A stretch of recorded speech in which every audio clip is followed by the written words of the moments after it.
गुजरात में फिर बनेगी बीजेपी की सरकार। 12 दिसंबर को भूपेंद्र पटेल लेंगे सीएम पद की शपथ। अहमदाबाद के नरेंद्र मोदी स्टेडियम में होगा शपथ ग्रहण समारोह। पीएम मोदी और गृह मंत्री अमित शाह समेत सभी बड़े नेता रहेंगे मौजूद। गुजरात में 156 सीट जीतकर बीजेपी ने बनाया नया रिकॉर्ड। 37 साल पुराना कांग्रेस 149 सीट पर जीत का रिकॉर्ड तोड़ा। दिल्ली में मना गुजरात की जीत का जश्न। जनादेश पर पीएम मोदी ने जताया आभार। कहा अगले 25 साल विकास की राजनीति ही चलेगी। पीएम मोदी ने कहा कि देश हित में हम बड़े और कड़े फैसले लेते हैं। परिवारवाद के खिलाफ जनाक्रोश बढ़ा। गुजरात की 40 दलित आदिवासी सीटों में से 34 पर बीजेपी की जीत। पीएम मोदी बोले आज का वोटर शॉर्टकट नहीं चाहता। पीएम मोदी ने कहा कि कोई न्यूट्रल नहीं होता है, सब खेल खेलते हैं। मानकर चलिए मुझ पर जुर्म बढ़ने वाला है। पीएम मोदी ने कहा हिमाचल के चुनाव में 1% से भी कम अंतर से हार जीत का फैसला हुआ।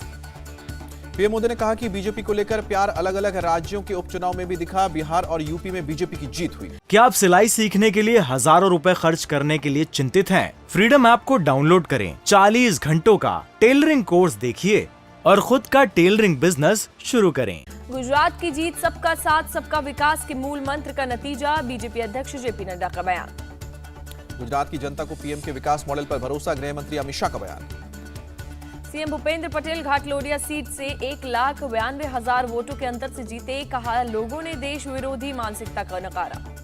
एआईएमएम चीफ असदुद्दीन ओवैसी ने ली गुजरात में करारी हार की जिम्मेदारी। कहा कि हौसला नहीं टूटा। एआईएमएम को मजबूत करने के लिए काम करते रहे। दिल्ली के सीएम अरविंद केजरीवाल ने कहा गुजरात के किले को हमने भेद दिया। गुजरात के लोगों की बदौलत आम आदमी पार्टी राष्ट्रीय पार्टी बन गई।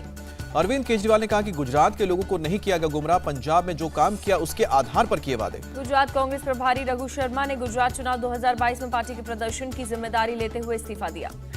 गुजरात कांग्रेस अध्यक्ष जगदीश ठाकुर का बयान। कहा कि आप और एआईएमएम ने कांग्रेस के वोट काटे।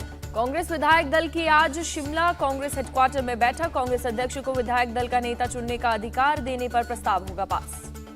पार्टी पर्यवेक्षक भूपेश बघेल और भूपेंद्र हुड्डा होंगे बैठक में शामिल। कांग्रेस के हिमाचल प्रभारी राजीव शुक्ला भी रहेंगे मौजूद। विधायक दल की बैठक से पहले प्रतिभा वीरभद्र सिंह का बड़ा बयान। कहा सीएम के चुनाव में आप वीरभद्र सिंह के परिवार को नजरअंदाज नहीं कर सकते। हिमाचल प्रदेश में बीजेपी को झटका। 68 में कांग्रेस ने 40 और बीजेपी ने 25 सीट पर सफलता पाई। सीएम जयराम ठाकुर ने बीजेपी की हार की ली जिम्मेदारी। कहा लोगों ने जनादेश का सम्मान। जयराम ठाकुर ने राज्यपाल को अपना इस्तीफा सौंपा। हिमाचल गंवाकर सिराज बचा ले गए ठाकुर। हिमाचल के पर्यवेक्षक सीएम भूपेश बघेल का बयान। अपने विधायकों को संभाल कर रखना पड़ेगा। भूपेश बघेल ने कहा कि प्रियंका गांधी का 10 सूत्री घोषणा पत्र काम कर गया। हाईकमान तय करेगा हिमाचल का सीएम कौन। हिमाचल में जीत के बाद राहुल गांधी ने कहा जनता से किया वादा जल्द से जल्द निभाएंगे। हिमाचल की जीत पर बोली प्रियंका गांधी कार्यकर्ताओं की मेहनत रंग लाई। कांग्रेस अध्यक्ष खड़गे ने हिमाचल चुनाव में कांग्रेस की जीत पर जनता का आभार जताया। कहा कांग्रेस की बड़ी जीत है। हिमाचल चुनाव में मिली जीत के बाद महाराष्ट्र में कांग्रेस ने दादर मुख्यालय में जश्न मनाया। एक दूसरे को मिठाई खिलाई, जमकर आतिशबाजी। महाराष्ट्र कांग्रेस अध्यक्ष नाना पटोले ने कहा गुजरात का अपवाद छोड़ दें तो देश से मोदी मैजिक खत्म हो जाए। कांग्रेस नेता प्रमोद कृष्णम ने गहलोत पर कसे तंज। कहा कि सचिन पायलट हिमाचल और अशोक गहलोत गुजरात के ऑब्जर्वर थे। नतीजे सबके सामने हैं। उद्धव ठाकरे का तंज। कहा पिछली बार गुजरात हिमाचल और दिल्ली एमसीडी तीनों जगह बीजेपी जीती थी, अब सिर्फ गुजरात में जीती। एनसीपी नेता अजित पवार का जेपी नड्डा पर तंज। कहा कि ये अपना राज्य नहीं बचा पाए बीजेपी के राष्ट्रीय अध्यक्ष। समाजवादी पार्टी उम्मीदवार डिंपल यादव ने मैनपुरी उपचुनाव जीता। डीएम ने सौंपा सर्टिफिकेट। डिंपल यादव ने बीजेपी उम्मीदवार रघुराज सिंह शाक्य को 2,88,000 से अधिक वोटों से हराया। जीत के बाद सैफई के मंदिर में पहुंची डिंपल यादव। पूजा अर्चना की गई। डिंपल यादव की जीत के बाद अखिलेश यादव ने 5 विधानसभाओं की जनता का आभार जताया। चाचा शिवपाल यादव का भी धन्यवाद किया। अखिलेश यादव ने कहा चुनाव परिणाम ने समाजवादी पार्टी के एक नेता और कार्यकर्ताओं को ऊर्जा देने का काम किया। आजम खान के गढ़ में खिला कमल। पहली बार रामपुर विधानसभा सीट जीती बीजेपी। 12,000 से ज्यादा वोट से जीते आकाश सक्सेना। सीएम योगी ने यूपी उपचुनाव में जीत हासिल करने वाले उम्मीदवारों की दी बधाई। रामपुर में हार पर बोले अखिलेश यादव। रामपुर में पहले वोट नहीं डालने दिया गया। जितना अन्याय कर सकता था प्रशासन उतना किया। यूपी की खतौली सीट से आरएलडी प्रत्याशी मदन भैया ने जीत दर्ज की। बीजेपी की राजकुमारी को हराया। बिहार की कुडनी विधानसभा सीट पर बीजेपी जीती। केदार गुप्ता 3,645 वोटों से जीते। कुडनी उपचुनाव में मिली जीत पर पटना ने बीजेपी दफ्तर में जश्न मनाया। जमकर की आतिशबाजी। शिवपाल यादव ने अपनी पार्टी का सपा में विलय किया। अखिलेश यादव ने शिवपाल को सौंपा सपा का झंडा। शिवपाल यादव ने अपने ट्विटर हैंडल के बायो को बदला। फिर से लिखा नेता समाजवादी पार्टी। सपा में आए शिवपाल तो अखिलेश यादव ने कहा कि चाचा मुझसे बड़े हैं तो उनकी भूमिका भी मुझसे बड़ी होगी। केंद्रीय मंत्री गिरिराज सिंह ने बढ़ती जनसंख्या पर जताई चिंता, कहा जनसंख्या नियंत्रण कानून लाना ही होगा। गिरिराज सिंह ने जनसंख्या नियंत्रण कानून सख्ती से लागू करने का दिया जोर, कहा कि जो कानून ना माने उन्हें सरकारी सुविधा न दी जाए। आरएसएस प्रमुख मोहन भागवत ने देश विरोधी काम करने वालों पर साधा निशाना, कहा आज भी कई ऐसी ताकतें हैं जो देश की तरक्की नहीं चाहती। मोहन भागवत ने कहा कि कुछ लोग चाहते हैं कि भारत टूट जाए और इसलिए लोगों की भावनाओं को भड़काते हैं। महाराष्ट्र महाविकास अघाड़ी की बैठक, अजित पवार ने बंगले पर जुटे उद्धव ठाकरे और नाना पटोले समेत कई बड़े नेता। 17 दिसंबर को विपक्ष मुंबई में मोर्चा निकालने की कर रहा है तैयारी, चर्चा करने को लेकर भी की गई है बैठक। एमपी के सीएम शिवराज सिंह चौहान ने सरकार चलाने पर दिया बड़ा बयान, कहा सरकार भोपाल से नहीं बल्कि चौपाल से चलेगी। चंद्रशेखर राव की तेलंगाना राष्ट्र समिति का बदला नाम, अब कहलाएगी भारत राष्ट्र समिति। चक्रवाती तूफान मेंड्स का असर देखने को मिला, चेन्नई में हुई बारिश, आज 70 किलोमीटर की रफ्तार से हवा चलने की आशंका। चक्रवात मांडूस के देखते हुए पुडुचेरी और कराईकल में आज स्कूल और कॉलेज बंद रहेंगे, एहतियातन फैसला। चक्रवाती तूफान मेंडिस को लेकर आंध्र प्रदेश के सीएम ने कलेक्टर्स से सतर्क रहने के लिए दिए निर्देश। मध्य प्रदेश के बैतूल में बोरवेल में गिरे 7 साल के बच्चे को बचाने के लिए रेस्क्यू ऑपरेशन पिछले 3 दिन से जारी। मंगलवार शाम को खेलते खेलते बोरवेल में गिरा था बच्चा। पथरीली जमीन की वजह से खुदाई करने में आ रही है परेशानी, कल देर रात से सुरंग बनाने का काम शुरू। ग्वालियर में 12 साल के बच्चे का अश्लील वीडियो बनाकर ब्लैकमेल करने का सनसनीखेज मामला सामने आया। 14 लोगों ने 5 महीने में 30 लाख की रकम भेजी। पुलिस ने कुल 15 आरोपियों के खिलाफ केस दर्ज किया, आरोपियों की धरपकड़ की कार्रवाई शुरू। कोलकाता के चिरंगाटी में भीषण हादसा, बेकाबू कार ने लोगों को टक्कर मारी, 7 लोग घायल हुए। बिलोनिया पहुंचे त्रिपुरा के मुख्यमंत्री डॉक्टर मानिक साहा, नए पार्टी कार्यालय का उद्घाटन किया गया। ईडी कोर्ट में आज शिवसेना नेता संजय राउत पर आरोप होंगे तय। मुंबई पात्रा चौल घोटाला के मामले में चार्ज किए गए हैं फ्रेम। आय से अधिक संपत्ति के मामले में उद्धव ठाकरे और उनके घर वालों के खिलाफ जांच शुरू की गई, मुंबई पुलिस ने कोर्ट में दी जानकारी। दिल्ली कांग्रेस के पूर्व विधायक आसिफ मोहम्मद खान को दिल्ली की कोर्ट से मिली बेल। आसिफ पर शाहीन बाग में ड्यूटी के दौरान पुलिस से बदसलूकी का आरोप। पश्चिम बंगाल के 24 परगना में बम विस्फोट, हादसे में 3 बच्चे घायल। कोची एयरपोर्ट पर 6.5 लाख का सोना पकड़ा गया, कस्टम विभाग की टीम ने की कार्रवाई।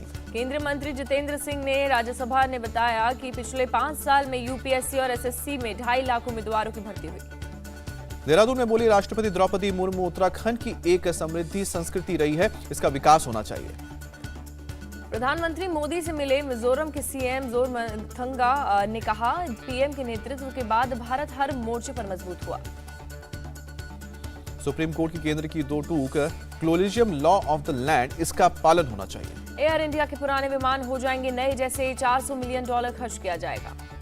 ज्योतिरादित्य सिंधिया का बयान है, सरकार हवाई अड्डों पर भीड़ कम करने की योजना बना रही है, जल्द दिखेंगे नतीजे। केंद्रीय मंत्री हरदीप पुरी का बयान, एलपीजी कनेक्शन की संख्या 2014 के 14 करोड़ से बढ़कर इस साल 32.5 करोड़ हुई। यूक्रेन एयरफोर्स ने गेपार्ड एयर डिफेंस सिस्टम का वीडियो किया जारी, रूसी मिसाइल को मार गिराता दिखाया सैनिक। जर्मनी ने यूक्रेन को दिया गेपार्ड एयर डिफेंस सिस्टम, रूसी मिसाइल को हवा में ही मार गिराने का सक्षम। रूसी राष्ट्रपति पुतिन ने अपने अधिकारियों से मुलाकात की, यूक्रेन हमले पर हो रही आलोचनाओं को नजरअंदाज करने की नसीहत। यूक्रेन के हालत पर रोक पड़े पोप फ्रांसिस, वेटिकन में पोप ने की यूक्रेन में शांति के लिए प्रार्थना। सऊदी अरब के दौरे पर चीनी राष्ट्रपति शी जिनपिंग, रियाद में क्राउन प्रिंस मोहम्मद बिन सलमान से मुलाकात की। शी जिनपिंग और क्राउन प्रिंस बिन सलमान के बीच हुआ बड़ा समझौता, दोनों देशों के बीच 29 अरब 3 करोड़ डॉलर के व्यापार पर बनी सहमति। वेस्ट बैंक में इजरायली सेना के हमले में 3 फिलिस्तीनी की मौत, अंतिम संस्कार में शोक व्यक्त किया गया। पेरू को मिली पहली महिला राष्ट्रपति, डीना बोलुआर्टे राष्ट्रपति पद पर हुई नियुक्त। पेरू कांग्रेस ने राष्ट्रपति ड्रो कैस्टिलो को उनके पद से हटाया। अमेरिका के राकांस में चुना गया दुनिया का सबसे कम उम्र का अश्वेत मेयर, महज 18 साल के छात्र ने जिल स्मिथ। कतर में खेला जा रहा है फीफा विश्व कप फुटबॉल का पहला क्वार्टर फाइनल, आज ब्राजील और क्रोएशिया के बीच रात 8:30 बजे से खेला जाएगा मैच। दूसरे क्वार्टर फाइनल में अर्जेंटीना और नीदरलैंड्स का होगा मुकाबला, 10 दिसंबर को रात को 12:30 बजे भिड़ंत होगी। बीसीसीआई ने जारी किया घरेलू सीरीज का शेड्यूल, श्रीलंका, न्यूजीलैंड और ऑस्ट्रेलिया की टीमें करेंगी भारत का दौरा। भारत में जनवरी में श्रीलंका के खिलाफ 3 टी20 और 3 वनडे मैचों का खेलेगा सीरीज, इसके बाद न्यूजीलैंड से भी 3 टी20 और 3 वनडे सीरीज। फरवरी मार्च में ऑस्ट्रेलिया की टीम आएगी भारत के दौरे पर, दोनों देशों पर 4 टेस्ट मैचों की बॉर्डर गावस्कर ट्रॉफी खेलेंगे। टेस्ट के बाद 3 वनडे मैचों की होगी सीरीज। भारतीय खिलाड़ी श्रेयस अय्यर 2022 में खेले गए वनडे मैचों में सबसे अधिक रन बनाने वाले बल्लेबाज बने। अय्यर ने 16 मैचों में 721 रन बनाए। वेस्टइंडीज के साई होप और शमार ब्रुक्स दूसरे और तीसरे नंबर पर काबिज। होप ने 21 मैचों में 709 और ब्रुक्स ने 496 रन बनाए। क्या आप सिलाई सीखने के लिए हजारों रुपए खर्च करने के लिए चिंतित हैं? फ्रीडम ऐप को डाउनलोड करें, 40 घंटों का टेलरिंग कोर्स देखिए और खुद का टेलरिंग बिजनेस शुरू करें। इंग्लैंड के जो रूट ने टेस्ट में सबसे ज्यादा 1069 रन बनाए हैं। भारत के सूर्य कुमार यादव ने 31 टी20 मैचों में सबसे ज्यादा 1164 रन बनाए। ऑस्ट्रेलिया की वेस्टइंडीज के खिलाफ दूसरे टेस्ट में शानदार शुरुआत। पहले दिन स्टंप्स तक 3 विकेट खोकर 330 रन बनाए। इंग्लैंड और पाकिस्तान के बीच दूसरा टेस्ट आज से। पहला टेस्ट जीत इंग्लैंड सीरीज में 1-0 से आगे है। श्रीलंका में खेले जा रहे लंका प्रीमियर लीग में चमिका को लगी चोट। कैच लेने के दौरान मुंह पर लगी बॉल निकला खून। आमिर खान ने 1 साल बाद पर्दे पर वापसी का ऐलान किया। कहा कि परिवार और अपनी संस्था को देना चाहते थे मौजूदा वक्त। मुंबई में श्रेया सरन ने लिया ऑटो पर सवारी का मजा, जमकर करवाया फोटोशूट। दीपिका पादुकोण ने सिंघम अगेन से ली रोहित शर्मा के कॉप यूनिवर्स में एंट्री। लेडी सिंघम के अवतार में आएंगी नजर। प्रिंस हैरी और उनकी पत्नी मेघन मार्केल पर बनी डॉक्यूमेंट्री की पहली सीरीज नेटफ्लिक्स पर रिलीज। दोनों की प्रेम कहानी पर हुई है पर्दे। इंडिया टीवी हर वक्त हर जगह डाउनलोड करने के लिए सर्च करें India TV news Google play store या ऐप स्टोर पर।